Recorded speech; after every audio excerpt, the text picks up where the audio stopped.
बिहार विधानसभा चुनाव में खराब प्रदर्शन का खामियाजा कांग्रेस को 5 राज्यों में होने वाले विधानसभा चुनाव में उठाना पड़ रहा है। जिन राज्यों में पार्टी छोटे भाई की भूमिका में है, वहां कांग्रेस पर दबाव बढ़ गया है।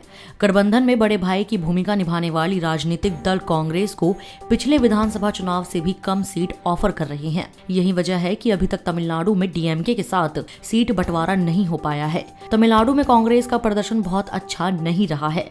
वर्ष 2011 के चुनाव में कांग्रेस 63 सीट पर चुनाव लड़ी थी और 5 सीटें जीती थी। इसका असर यह हुआ कि वर्ष 2016 के चुनाव में डीएमके ने कांग्रेस को 22 सीटें कम यानी 41 सीटें दी, पर कांग्रेस इस बार भी बेहतर प्रदर्शन नहीं कर पाई और सिर्फ 8 सीटें जीती।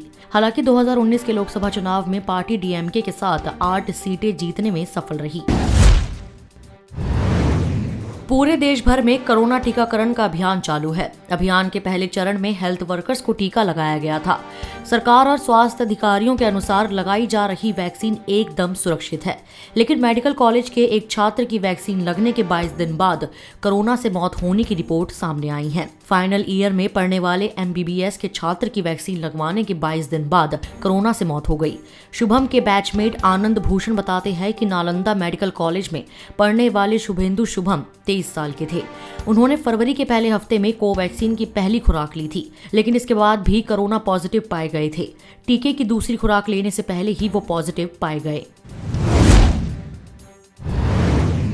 केंद्र सरकार वाहनों में लगने वाले फास्टैग का मल्टीपर्पज इस्तेमाल करने की दिशा में काम कर रही है। तकनीकी अड़चनों को दूर करने के बाद करोड़ों वाहन चालक फास्टैग की मदद से पेट्रोल, डीजल, सीएनजी भरवा सकेंगे, बल्कि इससे पार्किंग की सुविधा भी मिलेगी। कोरोना काल में फास्टैग की मदद से 2 गज की दूरी का पालन किया जा सकेगा। बता दें कि 15 फरवरी से सभी टोल प्लाजा की समस्त लेन को फास्टैग अनिवार्य कर दिया गया है। दिल्ली से मेरठ के बीच प्रस्तावित रैपिड रेल में रीजनरेटिव ब्रेकिंग सिस्टम का इस्तेमाल किया जाएगा। इससे ब्रेक लगाने पर ऊर्जा पैदा होगी। ट्रेन के डिजाइन में इसका ध्यान रखा जाएगा। 2023 तक दिल्ली मेरठ के एक फेज पर ट्रेन दौड़ने लगेगी। दिल्ली मेरठ के लिए रैपिड रेल का काम प्रगति पर है। गाजियाबाद में पहले चरण का ट्रेन परिचालन 2023 तक शुरू हो जाएगा। ट्रेन परिचालन में नई तकनीक पर फोकस किया गया है। ट्रेन में इस बात का ध्यान रखा जा रहा है कि नई ट्रेन ऊर्जा कुशल हो और कम ऊर्जा खर्च करे। लखनऊ में मड़ियाव छठा मील के पास मंगलवार देर रात भाजपा सांसद कौशल किशोर और विधायक जयदेवी के बेटे आयुष किशोर को गोली मारकर बाइक सवार बदमाश फरार हो गए। आनन फानन में घायल को इलाज के लिए ट्रॉमा सेंटर में भर्ती कराया गया है।